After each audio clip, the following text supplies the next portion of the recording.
land in the Kallaru Forest Reserve close to the Wilpattu National Park under the guise of IDP resettlement was illegal. The bench of the Court of Appeal, comprising of Justice Janak De Silva and Nisanka Bandula Karunaratne, ordered ex-minister Rishad Badiuddin to use his personal funds to reforest the respective area illegally cleared for IDP resettlement.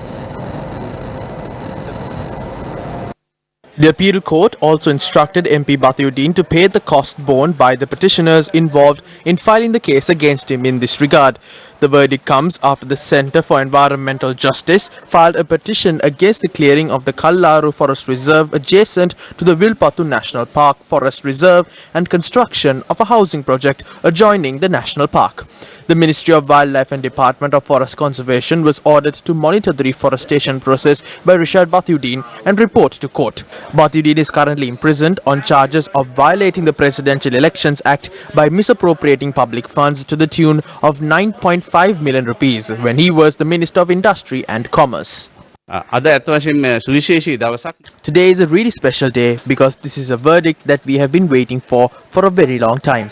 We filed this case as the Centre for Environmental Justice in 2015.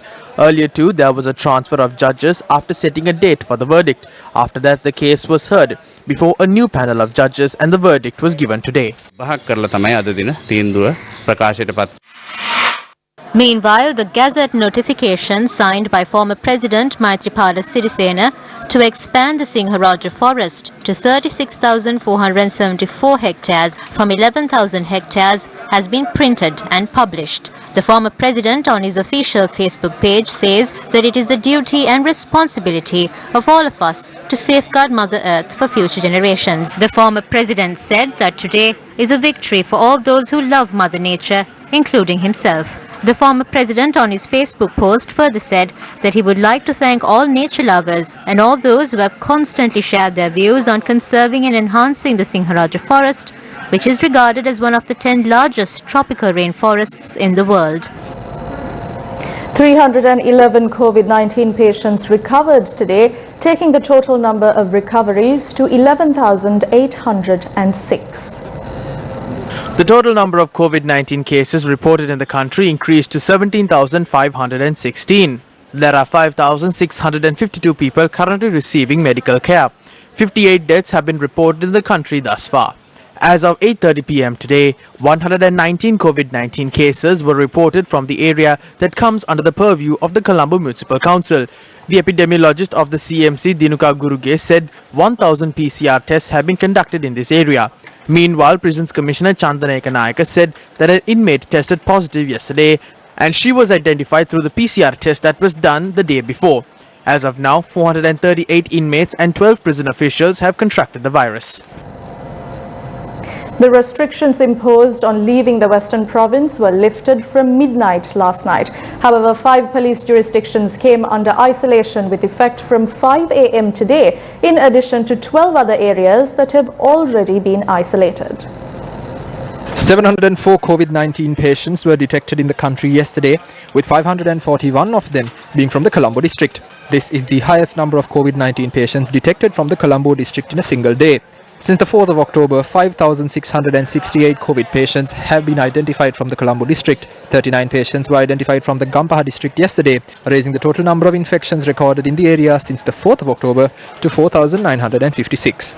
The Fort, Peta, Maradana, Slave Island, Dam Street, Mattakulia, Modara, Blumendal, Kotahena, Grand Pass, Foreshore, Wolfendal, Maligavatta, Dematagoda, Vellampitiya, Borella and Keselvatta police jurisdictions have been declared as isolated areas in the Colombo district. The Kalaniya, Nigambo, Jayala, Ragama, Kadawatha, Wattala and Paliyagada police jurisdictions in the Gampaha district are under isolation. Entering and leaving these areas will be restricted. We will also identify areas in which strict regulations will be enforced to minimize the rate of infections. If these areas are under heavy threat of the virus, they will be identified as target locations. ස්ථානවලට විතරයි මේ වෙලාවේ ටාගටඩ් කියලා තමයි යන්නේ. සෞඛ්‍ය අමාත්‍යාංශය The Health Ministry's Epidemiology Unit and Intelligence Units are continuing to carry out surveillance in the country. During this exercise, we have found that any area from which a patient is detected is in danger if we don't make swift decisions. We cannot bind the legs of the people. That is why we impose travel restrictions under the quarantine law. ඔහුව සංචරණය සීමා කරන්න තීරණ ගන්න. මේක සමාජගත වුණාය කියන එක අපි If the transmission of the virus is in the community stage, we will see patients from all parts of the country getting admitted in hospitals. However, that's not the case. We don't have sufficient evidence whatsoever to declare that the country has reached the community transmission stage. අපිට එහෙම කියන්න තරමට කොහෙත්ම සාක්ෂි අපිට නැති නිසායි. A media briefing was held under the patronage of the Colombo mayor regarding the detection of patients from the Colombo municipality limits. නගරයේ දැඩි පාලනයකට යටත් If we don't bring this situation under control by enforcing strict regulations and barring the entry of outsiders to the municipality limits, we will have to face severe repercussions in future. To stop the virus from spreading, I believe that the entire area must be placed under lockdown. We can overcome this adverse situation if we impose travel restrictions. හරියට මේක lockdown කරලා දැඩි පාලනයකින් යුක්තව සංචරණය The Petah Central Bus Stand and the Bastian Mouth Bus Stand in Colombo were reopened today. A significant number of buses had arrived in Petah today from outside provincial borders. Sri Lanka Transport Board Superintendent of Operations ASP Veerasurya stated that although it is possible for buses to travel through isolated areas, picking up and dropping off of passengers in those areas is strictly prohibited. Steps had been taken to run special office trains this morning and the afternoon. Apart from Colombo Fort, train stops have been stopped at railway stations in areas where traffic has been restricted. Today, however, there was a significant decrease in train passengers.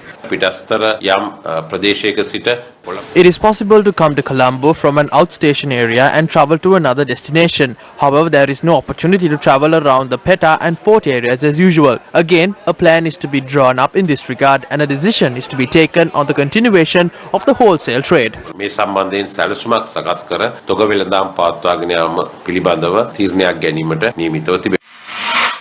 A new online platform has been introduced to facilitate export operations at the Colombo harbour. සියලුම කර්මාන්තශාලාවල අපනයනට අවශ්‍ය කරන ප්‍රමාදයකින් තොරව අපනයනය ක්‍රියාත්මක කරන්න අපි ලෑස්ති. The Ports Authority is ready to facilitate export operations without any delay. A mechanism has also been introduced to fasten the provision of imported raw materials required by manufacturing facilities. With the new online system, no one has to visit the port to release their containers. He or she can use the online system to release it instead. A 24/7 operations center will be set up to facilitate shipping and minimize congestion at the Colombo harbour, and it can be contacted on 011 2320 405. Every individual, including the ministers, have a responsibility to report to work and carry out their duties. We must protect ourselves while carrying out our duties. රාජකාරිය අපි ඉටු කරන ගමන් අපිම අපි ආරක්ෂා වෙන්න ඕන. Several parties have recently uncovered a number of irregularities in the transaction of importing 200,000 sets of COVID antigen test kits. Venerable Madile Panya Lokatero, who was among those who exposed these illegal transactions, said at a media briefing today that national organizations and the Mahasangha who expose corrupt transactions are being threatened. මේ ආණ්ඩුව පත් කිරීම වෙනුවෙන් මේ මහ පොළොව දන්නවා දේශප්‍රේමී ජනතාව දන්නවා. The ground we walk on and all these patriotic people know how much of an effort all these young priests and us took from the day the Yahapalne government came into power, all the way till the last day to elect this government, including Mr. Gotabaya Rajapaksa, and to drive out the good governance regime. While we accept that reality and see this as a mistake and raise our voices against it, some engaging in fraudulent business, including the gang that is trying to capture this government and attack national organizations, including us. They are trying to marginalize us. For that, they are insulting Buddhism. This gang is now forming a new sect, disrespecting the Theravada tradition in Sri Lanka, creating a new sect called the Voice Cut sect and publishing it in their media, insulting the Mahasangha who worked hard to bring this government to power for the sake of this national movement, who roamed the streets, who fought in the streets. Of these gangs of Dilit Jayavira, who enjoy all the privileges of this government, it's shameful. They have started the task of suppressing national organizations. Dilit Jayavira, who used our voice cuts in one story or another to bring about this government, has ended his political deal and is now trying to take revenge, destroy us, tarnish our characters and our national movements in a similar way as to how they disposed of sugarcane after sucking the honey from it. They are behaving in such a deceitful manner to destroy our opinion on national matters. They are trying once again to get these terrors into their grasp so as to fulfill their agenda. When there arises a social discourse about their shady dealings, they beg us to correct that discourse. It is because these things are not corrected that they are trying to go as far as Robert Brownrigg to justify their views. They are trying to justify their views by using the names used by Mangala Samaravira. They are trying to sling mud at us in this manner. They are trying to insult us. We would like to tell Mr. Jayavira that we know how they talk to some monks and ask them to give a voice cut to cover up their mistakes. We would like to say that we have the goods and we will release a small portion of it if we want. දෙන්න කියන්න කියලා අපි කියන්න කැමති අපි ළඟ තියෙනවා බඩු අපි ඕනනම් පොඩි කෑල්ලක් අපි අහන්න දෙන්නම්. පොඩි කෑල්ලක්. ඒ ආගරනේ. ඔව්. සම්පූර්ණ වැරදිනේ ආම්තුරුකදී තොරතුරු කවුරු හරි මේක සිල්වා හරි කවුරු හරි. මේකක්වත් ආර්ථික සල්ලි වලින් එකක්වත් ගෙනල්ලා නැහැ අද වෙනකන්. ඔය කියන්නේ ආණ්ඩුව ටෙන්ඩර් එකක් දාලා තිනවා. ඒ ටෙන්ඩර් එකට 30 ගානක් තුන සහභාගී වෙලා තිනවා. ඔව්. ඒක තාම ඉවර නෑ ටෙන්ඩර් ප්‍රොසෙස් එක යනවා. ඉතින් $1.4.5 ගෙවුවා 1 කිලෝ එකට ශ්‍රී ලංකාවේ මොනවායි එතකොට ඔය BSD සල්ලි දෙද හරියට මොකද කියන්න කියලා ලාභද කියලා. ඒතර අපිට ඉතින් වෙන ආතලයක් ගන්න පුළුවන් වාස්තවික ප්‍රශ්නයක් නෑ. නමුත් මේක කිසිම කරමු ඕන ජාවාර මන්වත් ආන්තික සල්ලි වරකම් කිවි මන්වත් ඒකතර පටිපාටි පිටිකිල්ල කරලද මහා එකක්වත් නෑ. අර ආමුදුර කියන කතාව නෑ බඩු නෑ. ඉතින් ඒ ලාභ වලින් අපිට කියන්න තියෙන්නේ ඒ ගන්න ලාභ වලින් ඕන ආතලයක් කරගෙන ඉන්න මහත්තයෝ. Finally, all we have to say is this. You can have all the fun from the profits you make. Don't insult and attack national movements. That is all I have to say at the end. වෙන්න එපා නැත්නම් නිරේගාමී වෙන්න එපා කියලා තමයි අවසාන වශයෙන් කියන්න තියෙන්නේ.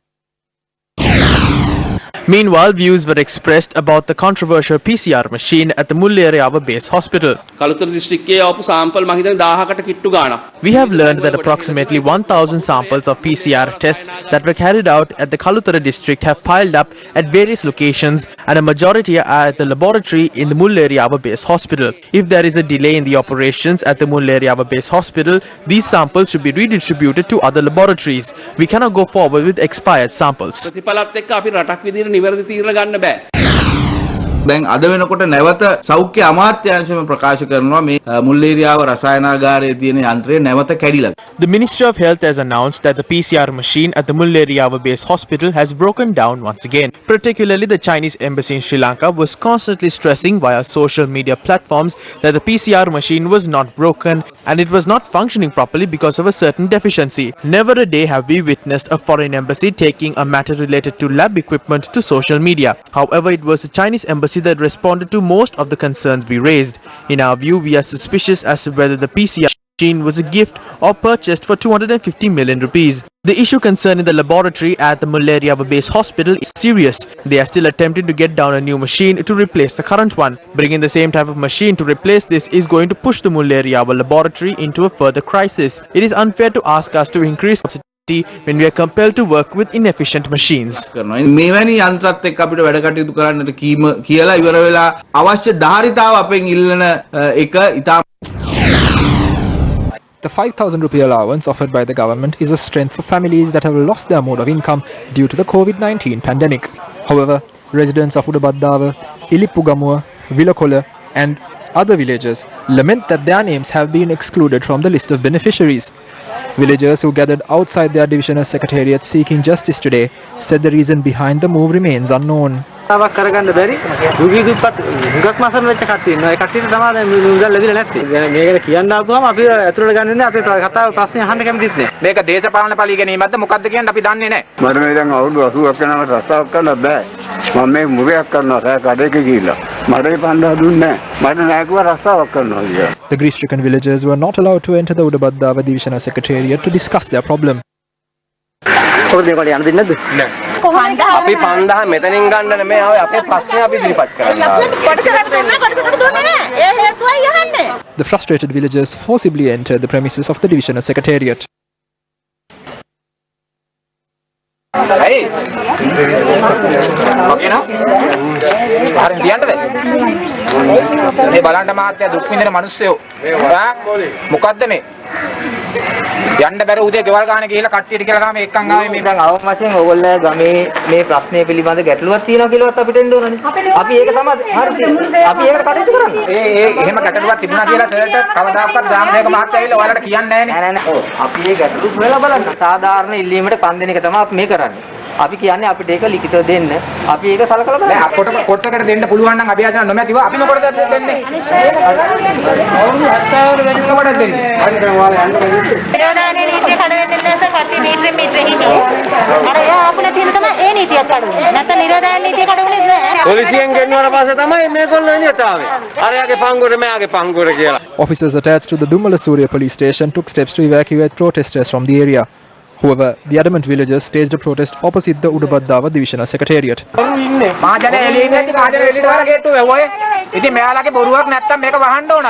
Senior police officers arrived at the location to bring the situation under control. If you have faced injustice, inform us in writing. We will forward the letter to the divisional secretary. It was the rural committee that decided on the beneficiaries. Your appeals would be forwarded to the committee once we receive them. The committee will then consider your eligibility for the allowance. I shall speak to the relevant officer. ඒ කමිටුව තීරණය කරනවා. ඔයාලේ රෝෙන්ද කියන්නේ. නෑ මම කතා කරා madam එක. උත්තරේ කවදා වගේ වෙයිද දන්නේ නෑනේ. ඔයාලේ නිලින්ද ප්‍රභූවරු. අර තනිකරනේ. ඒකයි වෙලා තියෙන්නේ. අපි යනවා. නීතියට අපි ගරු කරනවා. හැබැයි මෙයාගේ හොරුන්ට නම් ගරු කරන්නේ. මැරෙන්න බය නෑ. මැරෙන්න බය නෑ. මේ මිනිස්සුන්ගේ ඕන වෙනව අවදානේ. Meanwhile, 10 students have scored 200 marks at this year's Grade 5 scholarship examination. Yehara Yetmini, a student of Girls High School Kandy, was among the students who obtained all 200 marks at this year's Grade 5 scholarship examination. The eldest child in her family, Yehara's father is an engineer by profession, while her mother is a pharmacist. Senudi Damsara, a student of Aheliyagoda Primary School in Ratnapura, was another student who scored 200 marks at the exam. Her father currently serves as a police officer. Vitumsa Sadundi Karunatilaka, a candidate from the Sangamitta Balika Vidyalaya in Gaul, also top scored at the exam. She is the eldest among her siblings in the family. H.M. Tanuja Manumita Bandara, a student of the Siripura Primary School in the Polonnaruwa district, also obtained 200 marks in the examination. He is the youngest in his family. Meanwhile, Hinuda Sasmita, who is a student of Bandaragama Central College, was among the top achievers at the exam. Deoliya Sasmi, a student of Sumana Jyoti Primary School in Ingiriya, was among the 10 candidates who top scored at the exam. P.K. Dovindu Chirandit Peravuna, a student of President's College Avilipitiya, also obtained 200 marks at the exam. October මාසේ 11 වෙනිදා වෙනකොට The challenge that we were facing by the 11th of October was the second wave of COVID-19 infections. Health officials extended their support towards this. This allowed 3 students undergoing quarantine to sit for the exam. 2 children infected with COVID-19 who were at the IDH hospital and 3 children at the Apeksha hospital were also allowed to attempt the exam. The exam papers were marked from the 22nd to the 30th of October. 390 examiners and 4,680 invigilators carried out their duties amidst several challenges. As a result, we were able to release the results of the scholarship exam. 20,000 students will receive the scholarship stipend. 250 children with special needs will also receive stipends. විශේෂ අවස්ථා සහිත සිසුන් සඳහා ශිෂ්‍යාධාර සංඛ්‍යාව 250යි. This is a revelation made by the Frontline Socialist Party regarding several transactions that are said to be taking place during the COVID-19 pandemic. Colombo වරාය නැගෙනහිර ජැටියේ විකිණීම UMP ආණ්ඩුව මේක විකුණන්න ලෑස්ති වෙනකොට මේ ජනතා ද්‍රෝහී ක්‍රියාව. දැන් ඕගොල්ලන්ට මේක විකුණන්න තියෙන ලයිසන් එක මොකද්ද? The sale of the eastern terminal of the port of Colombo. When the UNP government tries to sell this, it is an act of treason. What license do you have to sell this now? At the time, the Jawaharlal Nehru terminal had the highest operating capacity in India, the 34th in the world. After the construction of the eastern terminal, it will become the 16th biggest port in the world in terms of operations. Then the reason for India looking at this port is clear. The problem is that 16 billion rupees is earned annually. then they are trying to sell a hen that lays golden eggs. It is now being sold to the Adani Ports and Logistics Group. Minister Rohita Begunawardena has submitted a cabinet paper in this regard on the 22nd of October. Minister Dalasalha Peruma has submitted a cabinet paper on the 19th of October in the CEB. Then this will be presented without a call for tenders. He has submitted a tender for the purchase of electricity from a company called SS New Fortress Energy. This is against an act of the Electricity Board on the one hand. Then why is this cabinet trying to purchase electricity from an American company? The Water Supply and Drainage Board has so far opened a tender for the Valivitiya project on the 29th of October. The capacity of the Valivitiya project is 3.6 million cubic meters per day. The tender has been opened for its construction. As far as we know, a Malaysian company and a Chinese company have submitted tenders for this project. What will be the impact of this Valivitiya project? This means that in the future, this company will own 1/3 of the Colombo water supply. This means that the total cost of the entire project is 16 billion rupees. They will have to pay 16 billion rupees to the water board in 3 years. After 3 years, they gain a net profit for the remaining 27 years. So we question why this project cannot be done by the water board by obtaining a loan. The government is preparing to divide the country and hand it to different countries like US, China and India as if they are cutting a cake. There is no plan to advance the sovereignty of the economy. There is no plan to take the economy forward. 6 billion has to be paid moving forward. The government is trying to pay off this debt in this manner. They are destroying democracy and putting this Stay Safe app out and are coming to that destruction. ජනතාවගේ ප්‍රජාතන්ත්‍රවාදී අහෝසි කළා Stay Safe app හදාගෙන මේන විහාපෘතියේ එන්නේ මෙන්න මේ මහා විනාශය සඳහායි. Parliament is scheduled to convene tomorrow for the presentation of the 2021 Appropriation Bill, which is also the 75th in Sri Lankan history. The Appropriation Bill will be presented by Prime Minister and Finance Minister Mahinda Rajapaksa.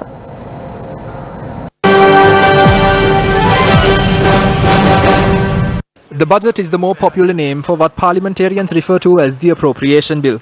An appropriation bill is a proposed law presented in Parliament that authorizes the expenditure of government funds.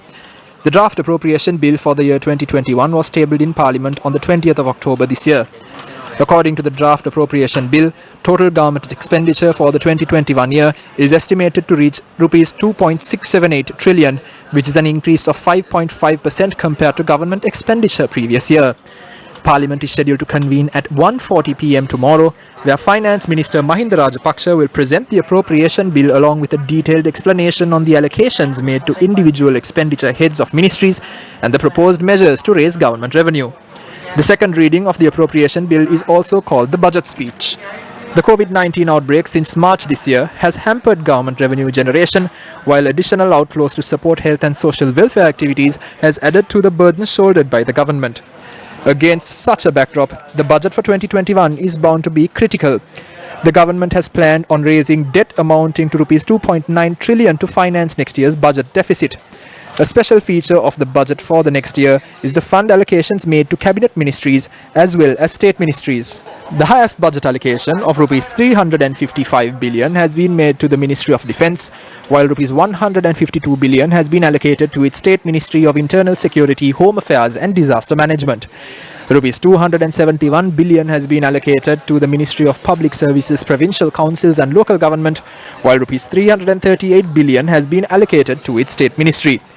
Rupees 330 billion has been allocated to the Ministry of Highways for the year 2021. Rupees 160 billion has been allocated to the Ministry of Health, while rupees 61 billion has been allocated to the State Ministry of Pharmaceutical Production, Supply and Regulation.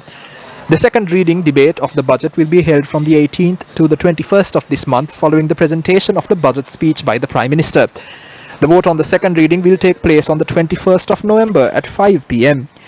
The debate of the committee stage will commence on the 23rd of November and is scheduled to conclude on the 10th of December. Accordingly, the vote will be held at 5 p.m. on the 10th of December, which will also mark the end of the entire process.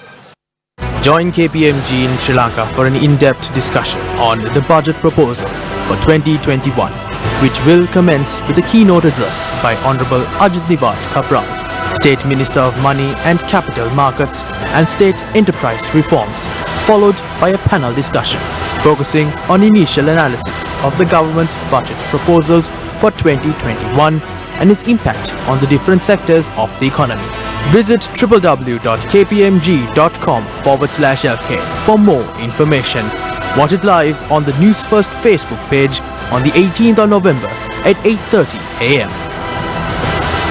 News First, Sri Lanka's most trusted news brand, keeps you informed wherever you are. All you need to do is follow us on Facebook, subscribe to our YouTube channel. News First, your life, our news. 2 female officers have been commissioned as pilots for the first time in the history of Sri Lanka Air Force. Commissioning and Wings Parade of the 61st intake of Officer Cadets, 13th Lady Officer Cadets intake, the number 33rd and 34th Kotalawala Defence University intakes were held this morning at the Sri Lanka Air Force Academy in China Bay. For the first time in the history of the Sri Lanka Air Force, Pilot Officer ADPL Gunaratna and Pilot Officer RT Veerawardena became the first lady officers to be awarded the prestigious Flying Brevet and be the pioneering female military aviators of Sri Lanka. Pilot Officer RT Veerawardena had the honour of being the first lady officer to do so when she took over the parade as a new parade commander. She was awarded the prestigious Sword of Honour awarded to the officer cadet who has achieved the highest results in both academic and professional studies and who has shown the best all-round performance. You can now see the PT6 formation entering the parade ground from your left in the VIG formation. The Met Department states that showers will increase in the island over the next few days. The Met Department states that the prevailing rains will further increase due to the active cloud system in the lower atmosphere to the north and northeast of the island. Showers or thunder showers are expected to occur in the north, north central, eastern, southern and Uva provinces. Heavy showers of more than 100 millimeters are expected in some areas. The Met Department projects that there will be thunder showers during the evening or night time. Meanwhile, the Met Department warns fishermen to be vigilant while fishing in the seas of the north, northeast, east and southeast of the island. Showers or thunder showers will occur at sea areas off the coast, extending from Hambantota to Kankasanturai via Batiklo and Trincomalee due to the effect of the active cloud system. The Met Department stated that wind speeds could increase up to 70 to 80 kilometers per hour with heavy showers in some areas. Then those sea areas are more likely to be rough immediately. Meanwhile, our correspondent stated that with the prevailing rains, the low-lying areas in the Divitura areas of Velivitiya, Galle were left inundated. Meanwhile, low-lying areas in Akmimana and Habaradu areas in Galle have also been inundated due to heavy rains. Due to this, the daily activities of the people in those areas were affected.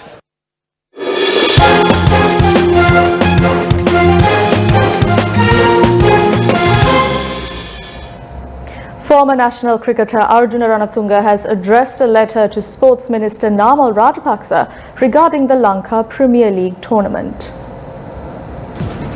Former cricketer Arjuna Ranatunga had written to Sports Minister Namal Rajapaksa regarding a remark posted on his official website. In his letter, the World Cup winning captain turned politician pointed out that an individual facing match-fixing accusations has been appointed as the director of the tournament. He recalled that Sri Lanka was once dubbed as a corrupted nation in cricket and that players had been summoned by the International Cricket Council for inquiries while undermining the country's law. Ranatunga also recollected a statement made by former national skipper Kumar Sangakkara that 23 out of 43 investigations carried out by the ICC were on Sri Lanka. The letter to the sports minister comments on an exchange of emails between officials at Sri Lanka Cricket and businessmen regarding the selection of local players to the Lanka Premier League.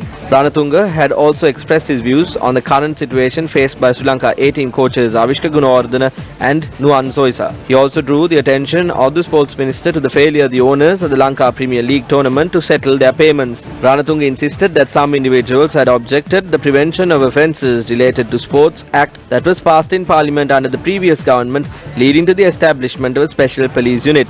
The former national cricketer had posed several questions to the sports minister. They include: does the International Cricket Council have direct involvement over the Lanka Premier League tournament? Will anti-corruption officers be involved in the league? The parties between which cricketers would enter into agreements? Will Sri Lanka Cricket administer the tournament? Are Sri Lanka cricket officials aware of the franchise owners in the league? Will cricketers enter into agreements with their franchise owners or Sri Lanka Cricket?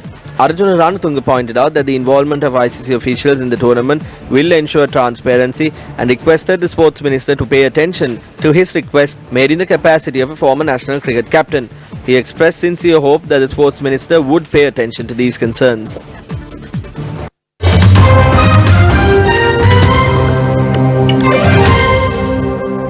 In international news, a new vaccine that protects against COVID-19 has shown that it is nearly 95% effective. The results come hot on the heels of similar results from Pfizer and add to growing confidence that vaccines can help end the pandemic. Both companies used a highly innovative and experimental approach to designing their vaccines. Moderna says it is a great day and they plan to apply for approval to use the vaccine in the next few weeks. However, this is still early data and key questions remain unanswered. The first step. Excuse me, at what time will the class begin? It should start by 3:30 in the afternoon. පන්තිය කීයටද පටන් ගන්නේ? අද හවස 3:30 වෙද්දී පටන් ගන්න ඕනේ. எத்தனை மணிக்கு வகுப்பு தொடங்கும்? இன்று மாலை 3:30 அளவில் ஆரம்பமாக வேண்டும். The first step. On to a latest COVID-19 update. 3 COVID-19 deaths have been reported today. In news just in, this includes an 84-year-old female resident of Moratuwa who has diabetic-related complications.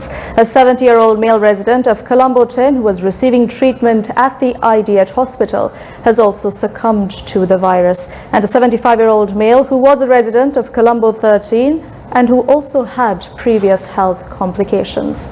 Back onto your international news, Elon Musk's rocket company SpaceX launched 4 astronauts on a flight to the International Space Station yesterday, which is NASA's first full-fledged mission, sending a crew into orbit aboard a privately owned spacecraft.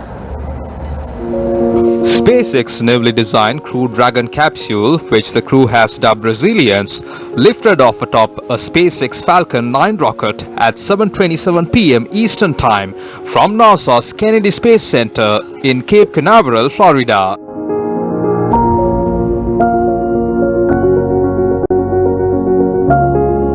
Crew Dragon will gradually raise its orbit for the next 27 hours through a series of onboard thruster firings, aiming to dock at the International Space Station at 11 p.m. Eastern Time on Monday.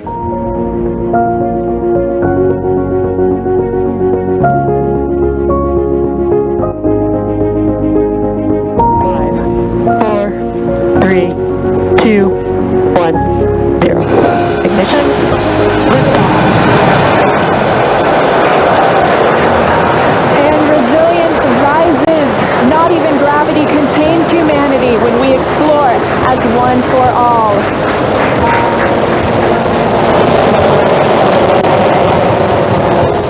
NASA officials said an air leak caused an unexpected drop in capsule pressure less than 2 hours before launch, but technicians said they conducted a successful leak check and the scheduled launch was still on. NASA officials said the 27-hour ride to the space station, an orbiting laboratory from 250 miles above Earth, was originally scheduled to begin on Saturday, but the launch was postponed for a day due to forecast of gusty winds, remnants of tropical storm Eta, that would have made a return landing for the Falcon 9's reusable booster stage difficult. Chill is underway. The Merlin back.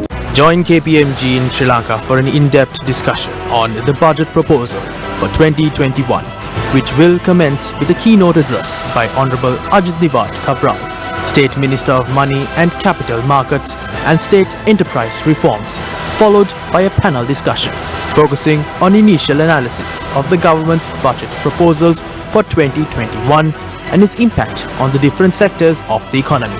Visit www.kpmg.com/lk for more information.